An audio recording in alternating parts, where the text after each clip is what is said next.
Amen. Alors, ici Pierre le messager. Et ici, nous vous y voici à cette fameuse capsule. Nous sommes tous esclaves, qui que nous soyons. Alors, on va aller voir, esclaves de quoi? Mais peut-être vous me direz-vous, Pierre, mais je suis esclave, justement, de quoi ou de qui je suis esclave? Il me semble, je suis un homme totalement libre. Eh bien, allons voir ce que le même raisonnement de la part des Juifs ont dit à Jésus. Hein? Alors, simplement, Jean, chapitre 8, versets 31 à 33. Donc, et Jésus dit aux Juifs qui avaient cru en lui, « Si vous demeurez dans ma parole, vous êtes vraiment mes disciples. Vous connaîtrez la vérité, Alléluia, et la vérité vous affranchira ou vous rendra libre. » Alors les Juifs leur ont dit, « Nous sommes la postérité d'Abraham, et nous ne fûmes jamais esclaves de personne. » Vous voyez, eux, ils ont le même raisonnement. Hein, on n'est pas esclave de personne. Comment ça tu dis, on va être libre? Libre de quoi? Libre de qui? Alléluia. Donc, des esclaves, nous sommes la postérité d'Abraham, et nous ne fûmes jamais esclaves de personne. Comment dis-tu, vous deviendrez libres? Donc, on va aller voir à plus grande échelle par rapport à l'humanité. Concernant cet esclavage, dans Romains 6, verset 16, c'est Paul qui parle aux Romains, il dit, « Ne savez-vous pas qu'en vous livrant à quelqu'un comme esclave pour lui obéir, vous êtes esclave de celui à qui vous obéissez. » C'est bien entendu, c'est logique. « Soit du péché qui conduit à la mort, ou soit de l'obéissance qui conduit à la justice. » Donc, l'humanité, elle, sur quel bord est son esclavage? Un petit peu, on recule chapitre 5, Romains toujours, versets 12 à 19. En quoi l'humanité, de quelle manière l'humanité finalement a été esclave, et esclave de quoi? C'est pourquoi, comme par un seul homme, ça nous parle d'Adam, le péché est entré dans le monde, et par le péché, la mort est entrée, et qu'ainsi la mort s'est étendue sur tous les hommes, parce que tous ont péché. Vous et moi, qui que nous soyons, qui que vous soyez, nous avons tous péché. Alléluia. C'est indéniable. C'est formel. Car jusqu'à la loi de Moïse, le péché était dans le monde. Or, le péché n'est pas imputé quand il n'y a point de loi. Cependant, la mort a régné tout de même depuis Adam jusqu'à Moïse, jusqu'à la loi. Même sur ceux qui n'avaient pas péché par une transgression semblable à celle d'Adam, lequel est la figure de celui qui devait venir. Celui qui devait venir, c'est Jésus-Christ. Alléluia. Mais il n'en est pas du don gratuit comme de l'offense. Car si par l'offense d'un seul, Adam, il en est beaucoup qui sont morts après, dans l'humanité, il en est beaucoup qui sont morts, à plus forte raison, la grâce de Dieu et le don de la grâce venant d'un seul homme, Jésus-Christ, ont-ils été abondamment répandus sur beaucoup. Alléluia. On a dit jusqu'à 19. Donc, et il n'en est pas du don comme de ce qui est arrivé par un seul péché, par un seul qui a péché, Adam qui a péché, car c'est après une seule offense, il a désobéi une seule fois, que le jugement est devenu condamnation, tandis que le don gratuit devient justification après plusieurs offenses. Donc, de Adam à venir jusqu'à aujourd'hui, l'humanité est bourrée de péchés, donc a fait énormément de péchés, juste un seul homme, une seule femme. Donc, après plusieurs péchés, ça nous dit, par un seul acte qui a péché, car après une seule offense, le jugement est devenu condamnation, Adam qui a péché en désobéissant, tandis que le don gratuit devient justification après plusieurs offenses. Le don gratuit, c'est Jésus-Christ de Nazareth. C'est le don de Dieu à l'humanité qui a surpéché depuis Adam à venir aujourd'hui, hallelujah. Mais quand même, qu'importe le nombre d'offenses, l'œuvre de Christ est devenue justification. Hallelujah. Si par l'offense d'un seul, la mort a régné par lui seul, l'offense d'un seul, encore là, Adam, à plus forte raison, ceux qui reçoivent l'abondance de la grâce et du don de la justice rayonneront-ils dans la vie par Jésus-Christ, lui seul. Hallelujah. Vous voyez l'inverse. Adam, le premier Adam et le dernier Adam, c'est Jésus-Christ. Ainsi donc, comme par une seule offense, la condamnation a atteint tous les hommes, de même par un seul acte de justice, par Jésus, la justification qui donne la vie s'étend à tous les hommes. Car, comme par la désobéissance d'un seul homme, Adam, beaucoup ont été rendus pécheurs, de même par l'obéissance d'un seul, beaucoup seront rendus justes. Par l'obéissance de Jésus-Christ, ceux qui veulent bien croire seront rendus justes. Hallelujah. Vous voyez donc, on n'y échappera pas.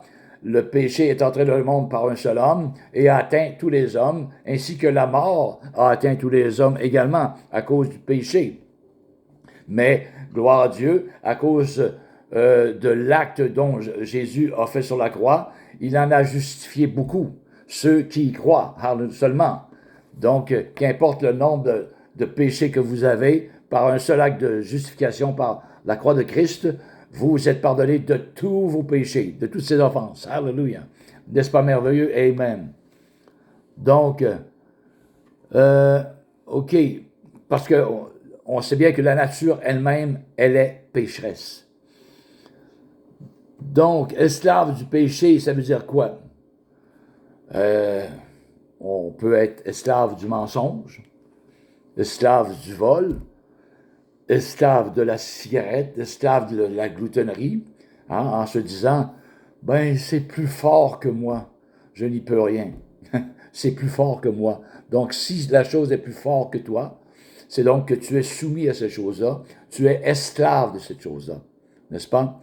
Esclave de la porno, esclave de l'homosexualité ou quoi que ce soit, vous pouvez être libéré. Donc, vous êtes esclave de ces choses, mais il y a la solution. Qu'importe le nombre de péchés que vous avez, par un seul acte de justice, Jésus-Christ a accompli pour vous la justification, afin que vous soyez pardonnés, justifiés devant Dieu. Hallelujah. Amen. Car Dieu est 3 fois saint et est incompatible avec la nature humaine, qui est pécheur. Alors, il faut nécessairement, obligatoirement, passer par le sang précieux de Jésus-Christ, qui nous purifie de tout péché. Alléluia. Vous voyez, l'esclavage, l'humanité est sous l'esclavage du péché. Alléluia. Donc, ici, ça nous dit, esclave du péché, c'est donc dire, oui, que nous sommes libres de la justice de Dieu. Si tu es esclave du péché, tu es libre de la justice de Dieu, mais tu peux devenir esclave de la justice de Dieu et être libéré du péché. Inversement, vous voyez, par la grâce de Dieu. Romains 6, 18, je crois qu'on a lu tantôt. Et Dieu a pourvu un moyen par lequel il nous a libérés. C'est Romains 7 à 11. 5, 7, 11. Alors, à peine mourrait-on pour un juste, quelqu'un peut-être mourrait-il pour un homme de bien.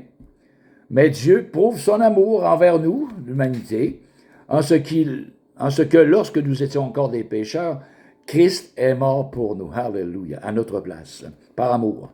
À plus forte raison, donc, maintenant que nous sommes justifiés par son sang, serons-nous sauvés par lui de la colère. Car si, lorsque nous étions ennemis à cause du péché en nous, nous étions pécheurs, donc nous sommes ennemis de Dieu par le fait même, car si lorsque nous étions ennemis, nous avons été réconciliés avec Dieu par la mort de son Fils. À plus forte raison, étant réconciliés, serons-nous sauvés par sa vie, par la vie de Christ.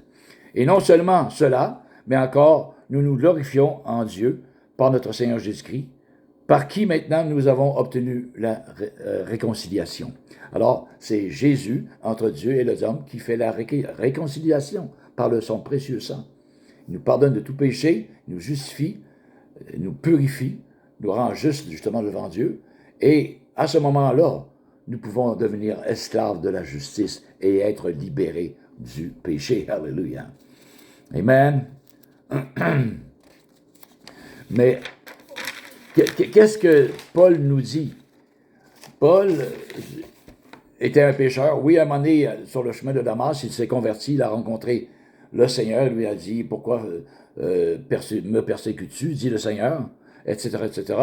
Mais il lui a dit, je t'ai choisi comme un instrument pour porter mon nom dans les nations, etc., etc. L'apôtre Paul. Son nom était Saul, mais son nom a été changé pour Paul, l'apôtre. Là, lui, il savait très bien le conflit qui se passait en dedans de lui. Si on va voir Romains 7, 14, 25, qu'est-ce qu'il nous dit Paul? 7, 14 à 25. Alléluia.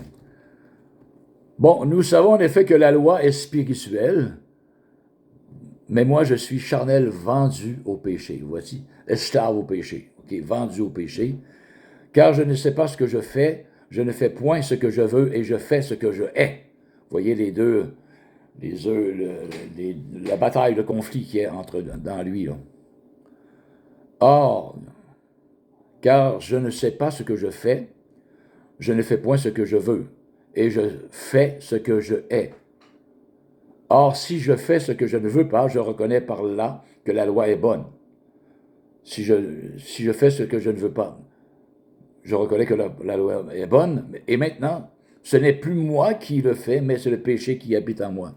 Vous voyez, lui, l'apôtre Paul a été justifié par le sang de Christ, il a obtenu le pardon de ses péchés, justifié, purifié devant Dieu, hallelujah, réconcilié avec Dieu, mais il reste qu'en dedans de lui, il y avait toujours ce conflit entre la chair et l'Esprit de Dieu qui habitait en lui. Ce qui est bon, je le sais, n'habite pas en moi, c'est-à-dire dans ma chair. J'ai la volonté, mais non le pouvoir de faire le bien. Il reconnaît cela. Car je ne fais pas le bien que je veux, et je fais le mal que je ne veux pas. Et si je fais ce que je ne veux pas, ce n'est plus moi qui le fais, c'est le péché qui habite en moi. Je trouve donc en moi cette loi. Quand je veux faire le bien, le mal est attaché à moi. Vous voyez, je veux faire le bien, mais le mal est toujours présent à quelque part, hallelujah, qui m'attend, qui me harcèle en quelque part, en quelque lieu, n'est-ce pas? Je trouve donc en moi cette loi, quand je veux faire le bien, le mal est attaché à moi. Car je prends plaisir à la loi de Dieu, hallelujah, voilà la solution, selon l'homme intérieur, l'homme qui a été régénéré, l'homme qui a été libéré de tous ses péchés, l'homme spirituel, hallelujah, en dedans de lui, il prend plaisir à la loi de Dieu selon cet homme-là, ce nouvel homme, régénéré par la puissance du Saint-Esprit et par le pardon de ses péchés, hallelujah, à une nouvelle vie. Mais je vois dans mes membres une autre loi qui lutte contre la loi de mon entendement et qui me rend captif de la loi du péché qui est dans mes membres. Misérable que je suis, écoutez bien ceci, qui me délivrera du corps de cette mort, dit Paul. Grâce soit rendue à Dieu par Jésus-Christ notre Seigneur. Ainsi donc, moi-même, je suis par l'entendement esclave de la loi de Dieu, hallelujah, et je suis par la chair, le mental et le mind, les pensées, esclave de la loi du péché.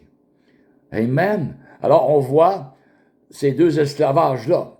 Mais la solution, Paul nous le dit ici, il prend plaisir à la loi de Dieu selon l'homme intérieur, selon l'homme qui a été régénéré par la puissance du Saint-Esprit, par le pardon de ses péchés, par la nouvelle vie finalement qui s'est installée, qu'il a choisie maintenant à sa conversion. Alléluia. Donc, frères et sœurs, vous, chers amis, vous êtes esclaves du péché ou vous êtes esclaves de la justice de Dieu. Mais, hallelujah, il y a un combat. Pour ceux qui sont nés de nouveau, nés de l'Esprit de Dieu, il y a un combat. Comme Paul nous dit ici, mais nous devons prendre plaisir à la loi de Dieu selon l'homme intérieur. Hallelujah. C'est donc, nous devons obéir à Dieu. OK? Ma pensée me dit, ton patron, tu le hais, tu le détestes. Mais la loi de Dieu en dedans de moi me dit, ben non, tu dois l'aimer et prier pour lui. Vous voyez? Hallelujah. Donc, Paul Et les croyants nouveau-nés, pas nouveau-nés, mais nés de Dieu, doivent prendre plaisir à la loi de Dieu selon l'homme intérieur, par l'obéissance à la parole de Dieu. C'est pour ça qu'il faut avoir le Saint-Esprit au-dedans de nous pour nous guider tout au long de cette nouvelle vie en Christ. Amen. Hallelujah. Donc, de qui êtes-vous esclave? Du péché? Hallelujah. Qui conduit à la mort, physique et spirituelle? Ou esclave de la justice, qui conduit à l'obéissance et à la vie éternelle? De quoi vous êtes esclave? Et vous qui êtes dans le monde, c'est sûr que vous êtes esclave du péché.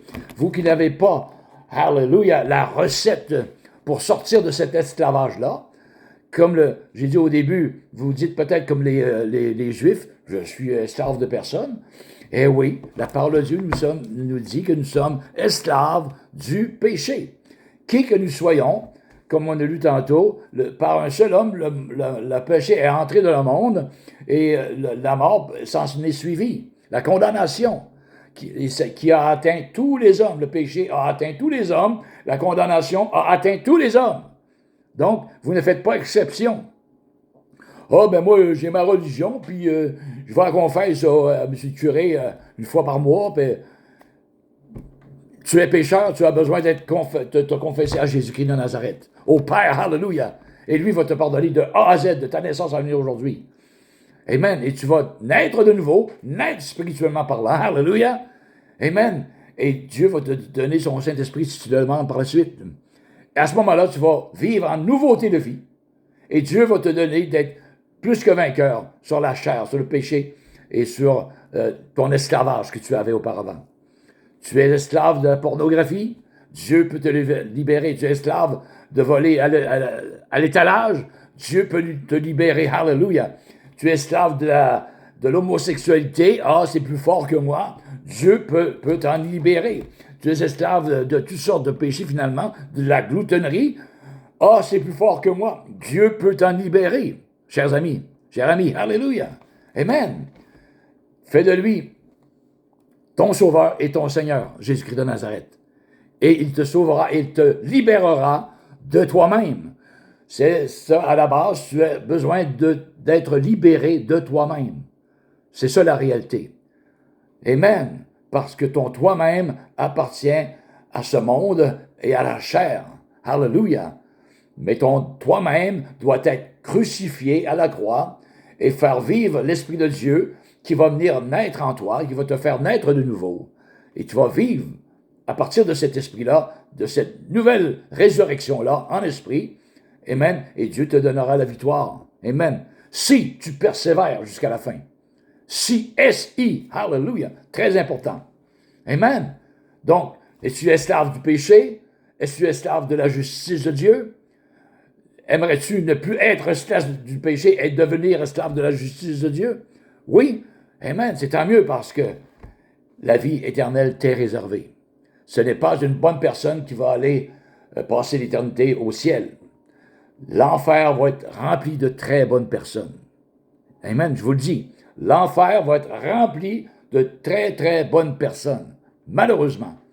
Amen. Si vous n'avez pas revêtu l'habit de l'agneau, eh bien, vous ne pourrez vous asseoir dans la salle des noces auprès de Jésus dans son paradis. C'est impossible. Vous devez naître de nouveau pour voir le royaume des cieux. Amen. Hallelujah. Alors, Père éternel, tu vois ces personnes qui ont entendu par rapport à la justice du péché, soit pas la justice du péché, pardon, soit esclave du péché, soit esclave de la justice. Amen. Que tu puisses créer en eux un désir de devenir esclave de ta justice, de ton amour finalement. Amen. Car tu veux les libérer de leur eux-mêmes. Ils sont prisonniers d'eux-mêmes. Hallelujah. La chair ne peut pas hériter le royaume des cieux. C'est une impossibilité. Il faut naître de nouveau, naître de l'Esprit de Dieu. Hallelujah. Afin d'accéder au trône de la grâce et d'y avoir une place de réservée pour l'éternité auprès de Jésus. Hallelujah. Merci que tu convaincs les cœurs maintenant de péché, de justice et de jugement par ton Saint-Esprit. Hallelujah. Merci, Père. Convainc les cœurs. Car Dieu a tant aimé le monde qu'il a donné son Fils, Jésus, afin que quiconque croit en lui ne périsse point ou en enfer, mais qu'il ait la vie éternelle. Mais, Amen, Amen, Hallelujah. Alors, c'était Pierre le Messager. Si vous avez des questions, n'hésitez pas, écrivez-moi en privé, ou sur YouTube, ou sur Facebook. Amen. C'était Pierre le Messager qui vous dit, soyez bénis. Et sachez une seule chose, c'est que Dieu vous aime, et je vous aime tout autant. Amen, Amen et Amen.